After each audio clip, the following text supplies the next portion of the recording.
በትግራይ ወጣቶች በኃይል መታፈስ ከፍተኛ ስጋት ፈጥሯል። በሌላ ዜና የመንግስት ታጣቂዎች በማህበረሰቡ ላይ ለሚያደርጉት የጅምላ እስር ኢሰመጉ አስቸኳይ መግለጫ አውጥቷል። የ130 ሚሊዮን ህዝቧ ኢትዮጵያ ለቀይ ባህር ሉዓላዊ መብት ጥያቄም ዝርዝሩን ይዘናል፣ ትሰሙታላችሁ። አዲሱ የግብር አዋጅ ነጋዴዎችን ወደ ከባድ ክርሰት እየከተተ ነው። የፋኖ ታጣቂዎች በወለጋ ዞን የፈጸሙት ጥቃትም ዝርዝሩን ይዘናል።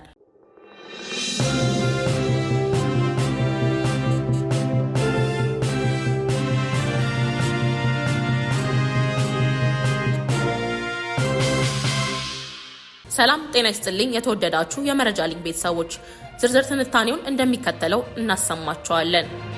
የኢትዮጵያ ሰብአዊ መብቶች ጉባኤ ዛሬ በይፋዊ በቴሌግራም ገጹ ባሰራጨው አስቸኳይ መግለጫ በደቡብ ኢትዮጵያ ክልል በተለያዩ ቀበሌዎች በሚኖሩ የዘይሴ ማህበረሰብ አባላት ላይ የመንግስት ታጣቂዎች ከባድ ጥቃት ማድረሳቸውን ይፋ አድርጓል። ኢሰመጉ ባካሄደው ክትትልና ባሰባሰበው መረጃ መሰረት በእነዚህ የመንግስት ታጣቂዎች በተፈጸመ ጥቃት ባለስልጣናት እውቅና ውጪ የተካሄደ መጠነ ሰፊ የንብረት ዝርፊያ ተፈጽሟል። ድርጅቱ በሪፖርቱ በዝርዝር እንዳሰፈረው በዚሁ ጥቃት 10 ንጹሃን ዜጎች ህይወታቸውን ያጡ ሲሆን 3 ሰዎች ላይ ደግሞ ከባድ የአካል ጉዳት ደርሶባቸዋል። በተጨማሪ በጥቃቱ ማግስት በማህበረሰቡ አባላት ላይ ያነጣጠረ የጅምላ እስር መካሄዱን ድርጅቱ በዝርዝር ባወጣው መግለጫ ይፋ አድርጓል። የሰብአዊ መብት ተሟጋቹ ድርጅት እንደገለጸው ጉዳዩ ይበልጥ ሳይባባስና ተጨማሪ የሰው ህይወት ሳይጠፋ መፍትሄ እንዲገኝ ለማድረግ ከፍተኛ ጥረት አድርጓል። በጥቃቱ ዙሪያ መረጃ ለመለዋወጥና አስቸኳይ መፍትሄ ለመፈለግ ከደቡብ ኢትዮጵያ ክልል ከሚመለከታቸው ከፍተኛ የስራ ኃላፊዎች ጋር ለመነጋገር በተደጋጋሚ የሞከረ ቢሆንም የክልሉ ባለስልጣናት ፈቃደኛ ባለመሆናቸው ጥረቱ ሳይሳካ መቅረቱን በቁጭት ገልጿል። ኢሰመጉ በጥቃቱ ዙሪያ ያለውን ስጋት በማንጸባረቅ ለክልሉ መንግስት ጥብቅ የመፍትሄ ሀሳቦችን ሰንዝሯል።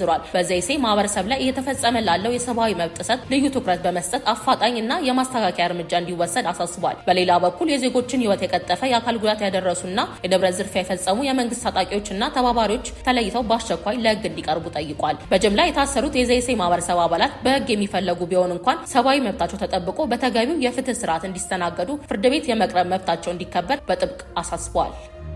ኢትዮጵያ ሙሉ በሙሉ ወደብ አልባ ከሆነች ጊዜ ጀምሮ ላለፉት 3 አስርተ ዓመታት ይህ እውነታ በአገሪቱ የኢኮኖሚ እድገትና በትውልዱ ስነ ልቦና ላይ ከፍተኛ ጫና እየፈጠረ ይገኛል። በአሁኑ ወቅት ከ130 ሚሊዮን በላይ የህዝብ ቁጥር ይዛ የወደብ በር የሌላት ታላቅ አገር መሆኗ በየዓመቱ በቢሊዮን የሚቆጠሩ ዶላሮችን ለወደብ ኪራይ እንድታወጣ አስገድዷታል። የዘርፉ ተንታኞች እንደሚገልጹት የኢትዮጵያ የወጪ እና ገቢ ንግድ ከ95 በመቶ በላይ የሚንቀሳቀሰው በጎረቤት ሀገር ወደብ በኩል በመሆኑ ለዚህ አገልግሎት በየዓመቱ የሚከፈለው ከፍተኛ የኪራይና የሎጂስቲክ ወጪ የሀገሪቱ ሁለንተናዊ በእጅጉ እየፈተነ ይገኛል። ይህንን ስትራቴጂካዊ የወጪ ንግድ ዋጋን መቀነስ፣ የውጪ ምንዛሪን እጥረትን ማቃለል፣ በዜጎች ላይ የተጫነውን የኑሮ ውድነት ማቃለል አይቻልም። የኢትዮጵያ የቀይ ባህር ጥያቄ የድንበር ወረራን ወይም የሌሎችን ሀገር ሉዓላዊነት የመንካት ፍላጎትን ያካተተ አይደለም። ይልቁንም የሀገሪቱን ጂኦፖለቲካዊና ኢኮኖሚያዊ ህልውና የማረጋገጥ እንዲሁም ከቁጥጥር በላይ የሆነውን የትውልድ ስነልቦናዊ መታፈን የመቅረፍ ጉዳይ ነው። መንግስት በተደጋጋሚ እንደገለጸው ኢትዮጵያ ይህንን ጥያቄ ለመመለስ የምትከተለው መንገድ በኃይል ሳይሆን በዲፕሎማሲ ላይ የተመሰረተ ሲሆን መፍትሄ ሊገኝ የሚችለው በጋራ ልማት፣ በጋራ ተጠቃሚነትና በንግድ ልውውጥ ላይ የተመሰረተ የሰላም መንገድ ብቻ በመከተል እንደሆነ ይታመናል። ከዓለም አቀፍ የባህር ህጎች አንጻር በተባበሩት መንግስታት የባህር ህግ ኮንቬንሽን አንቀጽ 125 መሰረት ኢትዮጵያን ጨምሮ ወደብ አልባ የሆኑ ሀገራት ከዓለም ጋር ለመገናኘት የጎረቤት ሀገራትን ግዛት በነጻነት የመሻገርና ወደቦችን ያለምንም አድሎ በእኩልነት የመጠቀም ህጋዊ መብት እንዳላቸው ተደንግጓል። በመሆኑም ኢትዮጵያ በሰላማዊና በዲፕሎማሲያዊ መንገድ ለምታደርገው ጥረት ምላሽ ለማግኘት አሁንም የምትፈልግ የነገ ቀጠሮ ሳይሆን የዛሬ ቁርጠኝነት ነው። ይህንን ታሪካዊ እርምጃና ሀገራዊ ግብ ለማሳካት ደግሞ መላው የሀገሪቱ ዜጋ በአንድነትና በቁርጠኝነት ሊቆም እንደሚገባ ዘገባው ያሳስባል። በትግራይ ክልል በሚገኙ ወጣቶች ላይ እየተፈጸመ ስላለው የኃይል አፈሳ በርካታ የጉርሻ ፔጅ ተከታዮች በከፍተኛ ስጋት ውስጥ ሆነው ተደጋጋሚ ጥቆማዎችን እያጋሩ ይገኛሉ። ጉዳዩን ይበልጥ ለማጣራት በተደረገው ክትትል ስማቸው መግለጽ የማይፈልጉ የአካባቢው ነዋሪዎች እንዳረጋገጡት ከትምህርት ቤት እየተመለሱ ያሉ ንጹሃን ወጣቶች ሳይቀሩ በኃይል እየተወሰዱ መሆናቸውን ገልጸዋል። ይህ የወጣቶች አፈሳ በክልሉ እናቶች ላይ ከፍተኛ የስነ ልቦና ስብራት እና ሀዘን እየፈጠረ ይገኛል። ዛሬ በመቀሌ ከተማ ቀበሌ 06 ውስጥ ከትምህርት ቤት አካባቢ በተቀረጸና ለጉርሻ ፔጅ በደረሰው የቪዲዮ ማስረጃ ላይ እናቶች መሬት እየመቱ በከፍተኛ ጩኸትና ሀዘን ምርር ብለው ሲያለቅሱ ይታያል። ይህ ድርጊት በክልሉ ውስጥ ያለውን ወቅታዊ የስጋት ድባብ ይበልጥ አሳሳቢ ያደርጉታል። ከዚህ ቀደምም ቢሆን በእርስ በርስ ጦርነት የሚያምን እና ቀደም ሲል በነበሩት ግጭቶች ላይ እጁን ያላስገባ ሰላማዊ መድረክ መሆኑን በማስታወስ የትግራይ ወጣቶችም እንደ ማንኛው የሀገሪቱ ክልል ወጣቶች ሁሉ የመስራት የመለወጥና የማደግ ትልቅ ህሳቤና ህልም ያላቸው መሆናቸውን ገልጸዋል። በመሆኑም እነዚህ ወጣቶች የወደፊት ተስፋቸውና ህልማቸው በዚህ መልክ ሊቀጭ እንደማይገባ ድርጅቱ በጽኑ ያምናል። በመጨረሻም ይህ በትግራይ እናቶች ላይ እየደረሰ ያለው መከራ እንዲያበቃ የሚመለከተው የትግራይ ክልል ጊዜያዊ አስተዳደርም ሆነ የፌዴራል መንግስቱ ይህንን የወጣቶች አፈሳ በአስቸኳይ እንዲያስ እንዳያስቆሙት በትህትና ይጠይቃል። ጠግበህ በልተህ እንኳን የበላ የማይመስላት የትግራይ እናት አሁን ማልቀስ የለባትም በማለት የእናቶችን እንባ በአስቸኳይ ሊቆም እንደሚገባ በጥብቅ እናሳስባለን። በኢትዮጵያ ስራ ላይ ከዋለ 1 ዓመት ያስቆጠረው አዲሱ የፌዴራል ገቢ ግብር አዋጅ ተጨባጭ ነባራዊ ሁኔታዎችን ያላገናዘቡና በግል ዘርፍ ላይ ከፍተኛ ጫና የፈጠሩ በርካታ ጥብቅ ድንጋጌዎችን የያዘ መሆኑ ተገልጿል። በተለይም ድርጅቶች ኪሳራ ውስጥ ቢሆኑ እንኳን ከዓመታዊ ሽያጫቸው ላይ 2.5 በመቶ ግብር መክፈል አለባቸው የሚለውን ሕግ በነጋዴዎች ዘንድ ከፍተኛ ቅሬታን አስነስቷል። ይህ ድንጋጌ ነጋዴዎች ትርፍ ባያገኙ እንኳን ይከስራሉ በሚል መነሻ የተቀረጸ ይመስላል። በኢንተርኮንቲኔንታል ሆቴል በተካሄደው የውይይት መድረክ ላይ እንደተነሳው ይህ አዋጅ በግሉ ዘርፍ ላይ ያሳደረ ያለው ተጽዕኖ እጅግ የበረታ ነው። ይህ ሁኔታ በተለይም ከፍተኛ ሽያጭ ባላቸው ነገር ግን የትርፍ ህድጋች የጅምላ ንግድ ዘርፎች ላይ ከባድ ጉዳት እያደረሰ ነው። ከዚህ በተጨማሪ በአዋጅ ውስጥ የተካተቱት ሌሎቹ ገደቦች የራሳቸው አሉታዊ ተጽዕኖ እያሳደሩ መሆኑ ተጠቁሟል።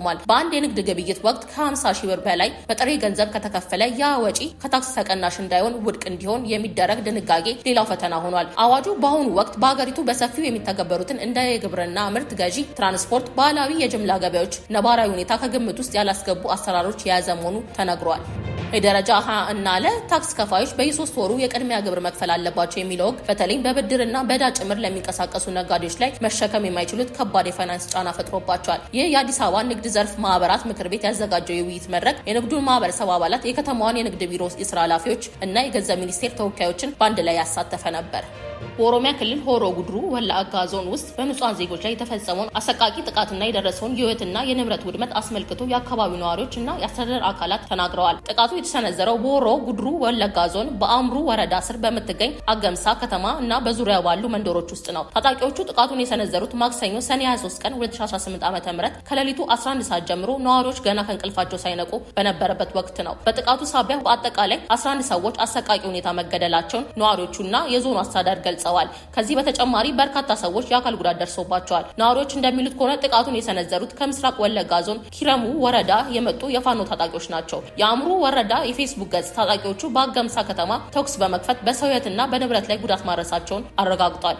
በመቶዎች የሚቆጠሩ የቤት እንስሳት፣ ከብቶች በአንድ ላይ ተነድተው እንዲሁም የነዋሪዎች መኖሪያ ቤቶችና ሌሎች ንብረቶችን በከፍተኛ ሁኔታ ተመዝብረዋል። ነዋሪዎች ለቢቢሲ በሰጡት ቃል በጥቃቱ ወቅት በአካባቢው ምንም አይነት የክልልም ሆነ የፌዴራል መንግስት የጸጥታ ኃይሎች እንዳልነበሩ ገልጸዋል። ለዚህም ዋነኛ ምክንያት በጥቃቱ ዋዜማ ላይ የተፈጠረው የኃይል መውጣት መሆኑን የሰፈረው መረጃ ያሳያል። የሀገር መከላከያ ሰራዊት በአካባቢው የነበረ ሲሆን ነገር ግን በምን ምክንያት እንደሆነ ባልታወቀ ሁኔታ ስፍራውን ለቀው እንዲወጡ እና እነሱ በወጡ በ2 ቀናት ውስጥ ታጣቂዎቹ ሰብረው ገብተው ጥቃቱ ተፈጽሞ ካበቃ በኋላ ግን መከላከያ ድጋሚ ወደ ካምፑ ተመልሷል።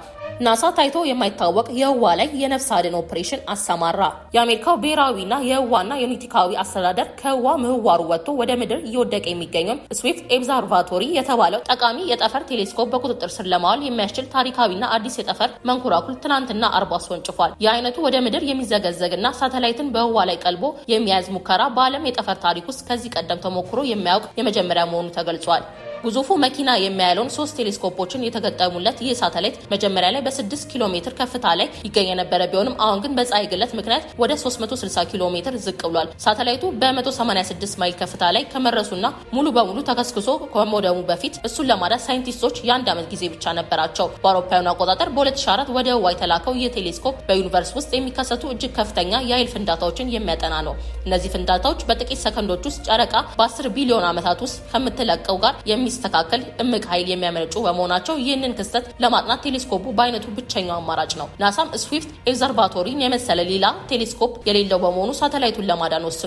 ካታሊስት ስፔስ ቴክኖሎጂ በተባለ ተቋም የተሰራው ሊንክ የተሰኘ አነስተኛ የጠፈር መንኮራኩር ወደ ህዋ የተላከ ሲሆን በሮቦት እጆቹ አማካኝነት የሚዘገዘገውን ሳተላይት ቀልቦ ይይዛል። ሊንክ መንኮራኩሩ በቀጣዩ ሳምንት የካሜራ የአቅጣጫ ጠቋሚና ሌሎች አስፈላጊ ክፍሎችን የማስተካከያ ስራ ይጀምራል። ከዚያም ወደ ቴሌስኮፑ ተጠግቶ በተለያዩ አቅጣጫዎች ፎቶዎችን ካነሳ በኋላ ራሱን በጥንቃቄ ከሳተላይቱ ጋር ያገናኛል። በቀጣዮቹ 2 እና 3 ወራት ውስጥም ሳተላይቱ ቀስ በቀስ እየገፋ ቀድሞ ወደ ነበረበት አስተማማኝ የህዋ ምህዋር ይመልሰዋል። የህዋ ሳይንቲስቱ ዶክተር ሳይመን ባርበር እንደገለጹት ይህ ተልዕኮ እጅግ ከፍተኛ አደጋ ያለበትና አስቸጋሪ ነው። ይሁን እንጂ ቴሌስኮፑ ለአጠቃላይ የሳይንስ ዓለም ካለው እጅግ ከፍተኛ ዋጋና ጠቀሜታ አንጻር ናሳ ተልዕኮ እንዲተገበር መወሰኑ ሳይንቲስቶችም በትልቁ ተስፋ ማድረጋቸውን ገልጸዋል። የዕለቱ ዜናዎቻችን እነዚህ ነበሩ። በየዕለቱ ትኩስ ዜናዎች እንዲደርሷችሁ ቻናላችንን ሰብስክራይብ በማድረግ ቤተሰቡ ይሁኑ። መልካም ጊዜ